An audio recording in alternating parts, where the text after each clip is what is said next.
Welcome po sa Film Recaps Tagalog. Sa ngayon ay ibabahagi ko sa inyo ang kabuuan ng serye na pinamagatang Revolutionary Love. Si June ay galing sa isang simpleng pamilya.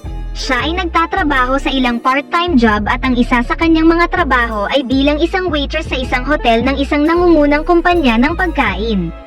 Doon, kausap niya ang kanyang matalik na kaibigan na si Jaehoon na nagsasabing tumigil na siya sa pagpa-part-time sa trabaho ngunit hindi siniseryoso ng dalaga ang mga sinasabi nito.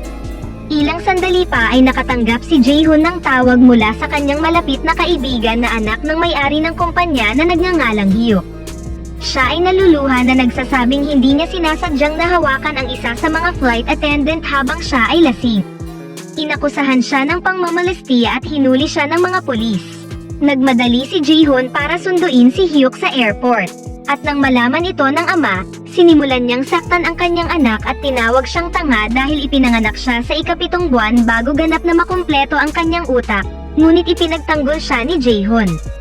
Bumalik kay June na kasalukuyang nasa trabaho sa hotel, ipinatawag siya ng isa sa mga guest. Inakusahan siya ng guest sa pagnanakaw ng kanyang hikaw, bagay na hindi nagustuhan ni June. Ipinaliwanag niya na siya ay isang mahirap na manggagawa ngunit hindi siya isang magnanakaw.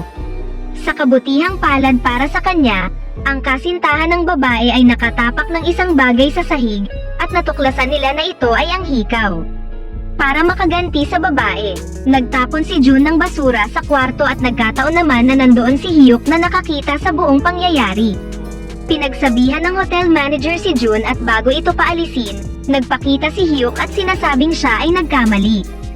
Sa pag-aakalang isa siya sa mga manggagawa sa hotel, pareho silang pinalayas. Umalis si June at sinubukan ni Hyuk na kumbinsihin ang mga staff na siya ay anak ng may-ari ng hotel, at hiniling na papasukin siya para kunin ang kanyang wallet at cellphone. Ngunit hindi sila naniwala sa kanya at binantaan pa siyang tatawag sila ng pulis. Pumunta si Hyuk sa hintuan ng boss at nakita niya doon si June. Hiniling niya sa dalaga na makikitawag sa kanyang cellphone, ngunit sa kasamaang palad ay nakalimutan niya ang number na kailangan niyang tawagan.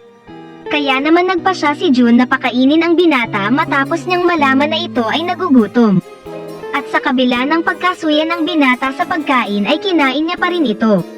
Nang umuwi si Jaehoon, sinabi sa kanya ni June na nakatagpo siya ng isang mahirap na binata na walang matutuluyan.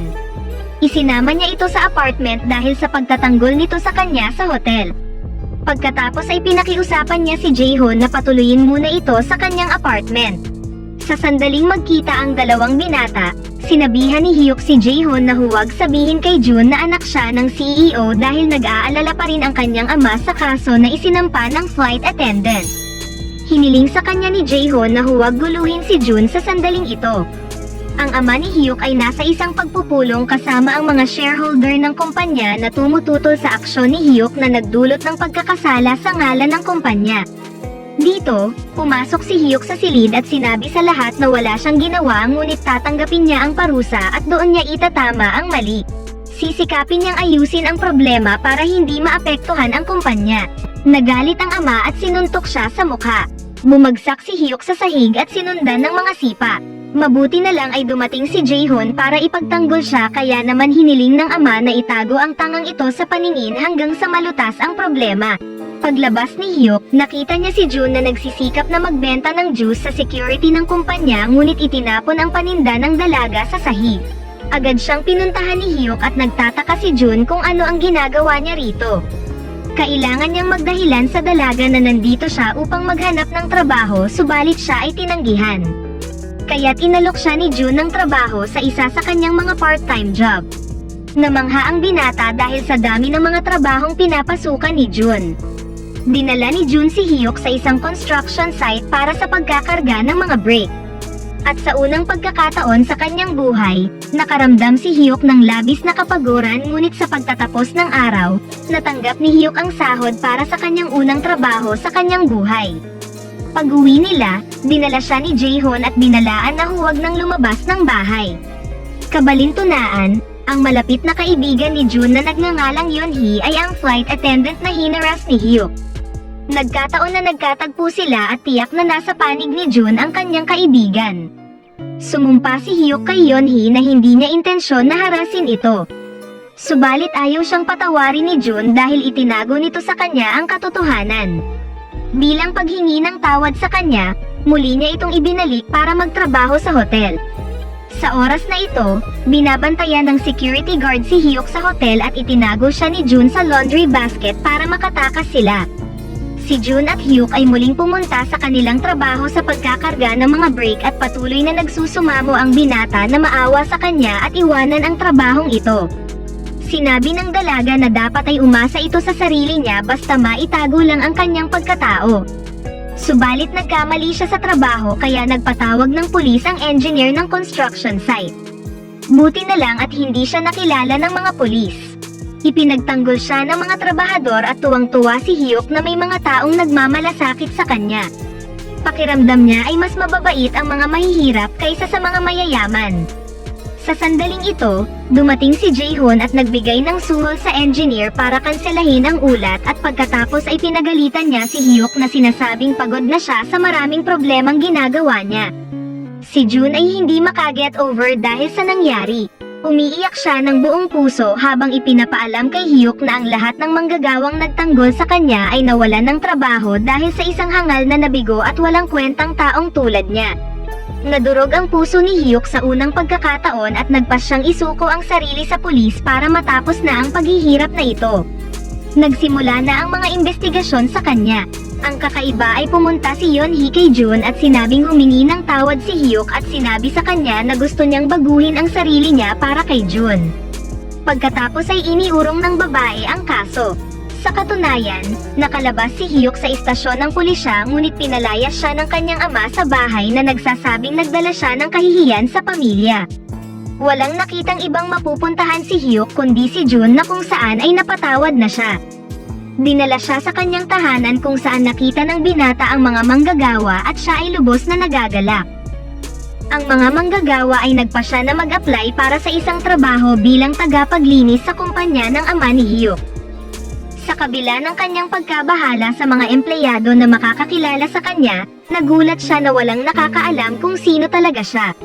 Ngunit ang masama ay nakita siya ng kanyang ama at nahihiya ito sa trabaho ng kanyang anak. Ngunit kinukumbinsi ni Hyuk ang kanyang ama na hayaan siyang magpatuloy sa kanyang trabaho kasama ang mga kaibigan. Isang araw ay nakita siya ng kanyang ina habang naglilinis ng mga bintana. Nagulat siya at agad na pinuntahan ang kanyang asawa para pagalitan sa pagpayag nito na gawin ng kanyang anak ang trabahong ito.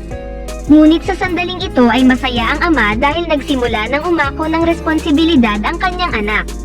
Subalit ang hindi niya alam na ang panganay niyang anak na si Sung ang nagdesisyong pagurin ang kapatid mula sa mga mahihirap na trabaho para ito ay magbitiw. Hindi lang siya kundi pati si Jun na nahimetay dahil sa pagod kaya agad na tumakbo si Hyuk papunta sa kanya at dinala sa ospital.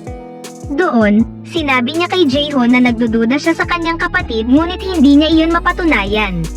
Nang nakauwi na si Jun mula sa ospital, nakiusap si Jaehoon kay Jun na umalis ito sa trabaho at nag-aalok siya ng permanenteng trabaho para sa kanya ngunit tumanggi ang dalaga.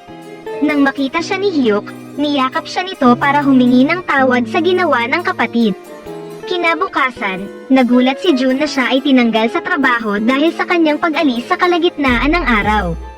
Sa kauna-unahang pagkakataon, nagpa siya si Hyuk na gumawa ng desisyon sa harap ng mga shareholder at sinabi sa kanila na nagpa siya ang kanyang ama na gawing permanente ang mga tagapaglinis. Nang makita ng ama ang seryosong pag-uugali ng kanyang anak, pumayag siyang kumuha ng mga tagapaglinis sa kondisyon na umalis si Hyuk sa trabahong ito at magtrabaho sa planning department. Di nagtagal pagkatapos magsimula sa trabaho, ginulat niya ang lahat sa kanyang sipag at tagumpay kaya mas itinaas niya ang pangalan ng kumpanya na hindi nagustuhan ni Sung. Kaya pinuntahan niya si Jun at inakusahan itong lumalapit kay Hyuk upang pagsamantalahan ito ngunit si Hyuk ay nasa labas at nakikinig sa kanila. Nagpa siya si Sung na siraan ng higit pa ang kanyang kapatid. Kaya't inilabas niya ang mga larawan nito mula sa isang job interview, at ipinasa ang mga ito sa kanyang ama. Inaakusahan si Hyuk sa panunuhol at ikinagulat ito ng ama. Subalit sa tulong ni Jun at ng kanyang ina ay nagawa nilang makapasok sa opisina ni Sung. Nakuha nila ang mga file at ang iba pang mga larawan na nagpapatunay na isa ito sa mga deal para ipagmalaki si Sung ng ama. Alam ni Sung na ang paraan niya para mapabagsak si Hyuk ay ang tanggalin si Jaehoon na laging nagtatanggol sa kanya. Kaya't nagpas siyang i-frame up si Jaehoon para sa paglustay sa pera ng kumpanya. Kinidnap niya ito at pinagbantaan na kapag hindi siya umamin, tatapusin niya ang buhay ng kanyang matalik na kaibigan na si Jun. Sa katunayan, inaresto si Jaehoon ngunit si Hyuk ay hindi pa rin sumusuko sa pangangalap ng ebidensya sa likod ni Sung. Hanggang sa natuklasan niya ang mga mahahalagang papeles na nagpapatunay na ang kanyang kapatid mismo ang manglulustay. Walang pag-aalinlangan, ibinigay niya ito sa ama. Ngunit dahil sa pagkakasangkot mismo ng ama kay Sung ay tumangging ilabas sa publiko ang mga papeles at sa halip ay itinago ito. Si Hyuk kasama sina Jaehoon at Jun ay muling pumasok sa opisina upang kunin ang mga papeles. Nakita sila ng ama ni Hyuk at ng kapatid kasama ang mga gwardya. Ngunit sila ay tinulungan ng mga tagalinis para makatakas. Sa sandaling iyon, tumawag si Hyuk ng pulis na agad namang dumating sa kumpanya at kinuha ang mga papeles. Lumabas ang katotohanan sa pagiging inosente ni Jaehoon. At pagkatapos ay kinumpiska ng mga pulis ang lahat ng mga papeles ng kumpanya upang patunayan ang mga kaso at ang kumakalat na balita tungkol sa katiwalian ng sistema ng kumpanya. Nang makitang bumagsak na ang lahat, nagpa siya ang ama na aminin ang lahat ng mga krimen at tumanggi siyang aminin na ang kanyang anak na si Sung ay kasama.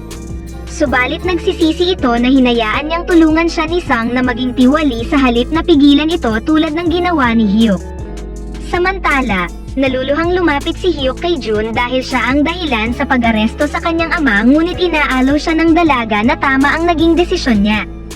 Si Hyuk ang hinirang para palitan ang kanyang ama sa kumpanya at nagpa siya si Jun na umalis sa part-time na trabaho upang makapagtrabaho sa isang prestihiyosong trabaho.